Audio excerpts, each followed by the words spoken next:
오늘 하루도 속 풀고 가실게요. 속 시원한 이야기 시작합니다.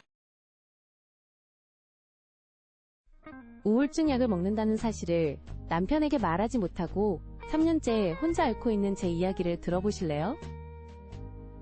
남편과 결혼한 지 6년 차예요. 처음엔 모든 게 행복했죠. 하지만 결혼 3년 차부터 이유 모를 우울감이 찾아왔어요. 아침에 눈을 뜨는 것조차 힘들었고 매사에 의욕도 없고 자꾸 눈물만 나더라고요. 처음엔 단순히 피곤해서 그런가 보다 했는데 점점 증상이 심해지더니 결국 병원을 찾게 됐어요. 의사 선생님은 우울증이라는 진단을 내리셨죠. 요즘은 흔한 병이에요. 감기처럼 누구나 걸릴 수 있는 거예요. 라고 말씀해 주셨지만 그래도 마음 한켠이 무거웠어요. 남편에게 말하고 싶었어요. 하지만 그날 시부모님 댁에서 함께 뉴스를 보던 중이었어요. 우울증을 앓던 한 주부가 전 남편의 집에 불을 지른 사건이 보도됐죠. 시어머님께서 우울증은 무서운 병이야. 저런 사람 근처에도 가면 안 돼.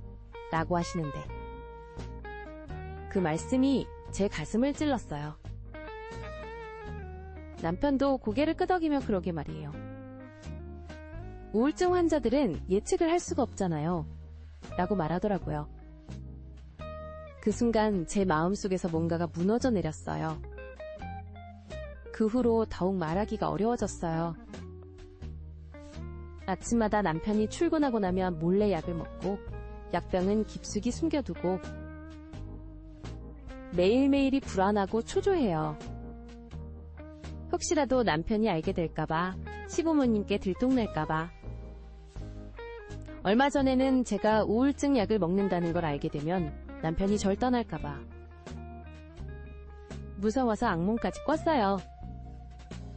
잠에서 깨어나 식은땀을 흘리며 남편의 얼굴을 바라봤죠. 평화롭게 잠든 남편의 모습을 보면서 또 눈물이 났어요. 의사 선생님 말씀대로 우울증은 치료하면 나을 수 있는 병이에요. 하지만 제 주변 사람들의 편견 때문에 치료받는다는 사실조차 숨겨야 해요. 약을 먹으면서 컨디션은 많이 좋아졌는데 이렇게 숨기고 지내는 게 더 큰 스트레스가 되고 있어요. 어제는 남편이 제 서랍을 뒤적이다가 약병을 발견할 뻔했어요.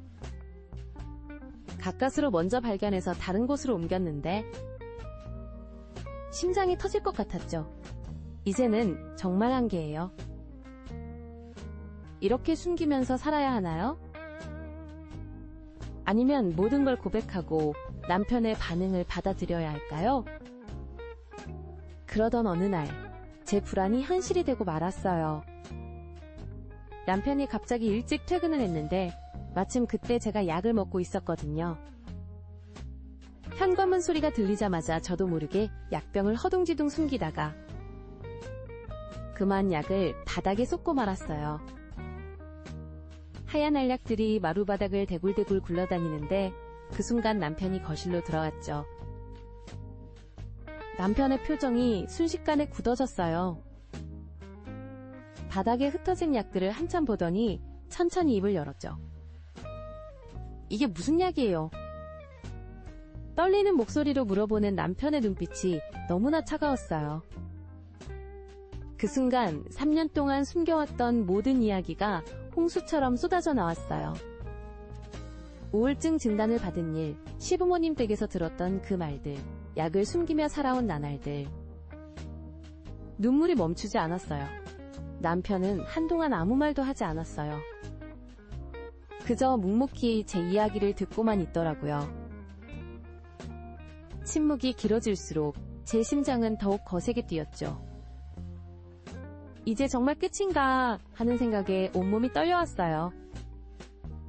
그런데 갑자기 남편이 휴대폰을 꺼내더니 어딘가에 전화를 걸기 시작했어요. 제 심장이 멎는 것만 같았죠. 혹시 시어머님께 전화하는 건가? 이혼 전문 변호사에게 전화하는 건가? 하지만 남편이 한 말은 전혀 예상하지 못했던 거였어요. 여보세요? 거기 정신건강의학과죠? 제가 상담 예약하려고 하는데요. 제 귀를 의심할 수밖에 없었어요. 남편은 전화를 끊고 제게 다가와 조용히 말했어요. 당신이 혼자 이렇게 힘들어했다는 게, 내가 당신의 고통을 알아채지 못했다는 게 너무 미안해요. 이제는 함께 이겨내요. 내가 당신 곁에서 힘이 되어줄게요. 그 말을 듣는 순간 또다시 눈물이 쏟아졌어요. 하지만 이번엔 달랐어요. 3년 동안 제 어깨를 짓눌러 왔던 무거운 짐이 조금씩 가벼워지는 것 같았거든요. 그런데 바로 그때 현관문 비밀번호 누르는 소리가 들렸어요. 시어머님의 목소리가 들려왔죠. 얘들아, 물결표 엄마가 김치를 안 가와. 시어머님의 목소리가 흐려지며 바닥에 흩어진 약들을 바라보시는 시어머님의 표정이 순식간에 변해갔어요. 숨죽인 채 시어머님의 반응을 기다리는데 남편이 먼저 입을 열었어요. 어머니, 잠깐 앉아서 이야기 좀 나눌까요? 남편의 목소리는 단단했어요. 시어머님은 천천히 소파에 앉으셨고 남편이 차분하게 설명을 시작했죠. 어머니, 아내가 우울증 치료를 받고 있어요. 3년 전부터요. 그동안 저희 부부가 말씀드리지 못한 건 어머님께서 우울증 환자들을 위험한 사람으로 여기시는 것 같아서였어요. 시어머님의 얼굴이 순간 굳어졌다가 이내 깊은 한숨을 내쉬셨어요.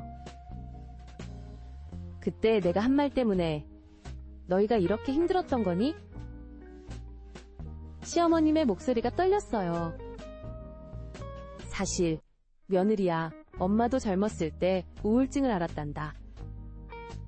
시어머님의 고백에 저도 남편도 놀라움을 감추지 못했어요.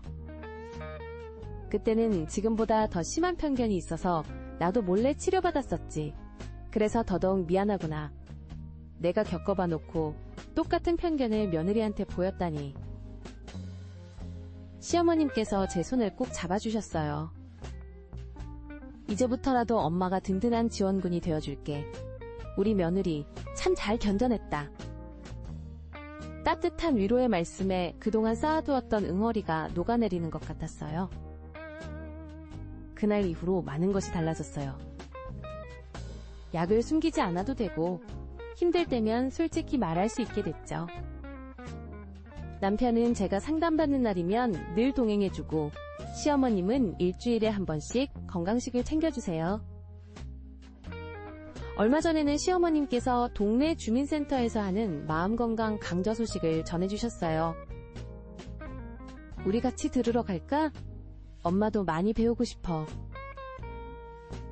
그 말씀에 눈물이 났죠. 이제는 기쁨의 눈물이에요. 우울증은 여전히 제게 있지만 더 이상 혼자가 아니라는 게 얼마나 큰 힘이 되는지 몰라요. 질병을 숨기는 게 아니라 가족들과 함께 이겨내는 법을 배우고 있답니다. 여러분은 어떠셨나요? 비슷한 사연이 있다면 댓글로 함께 나눠주세요.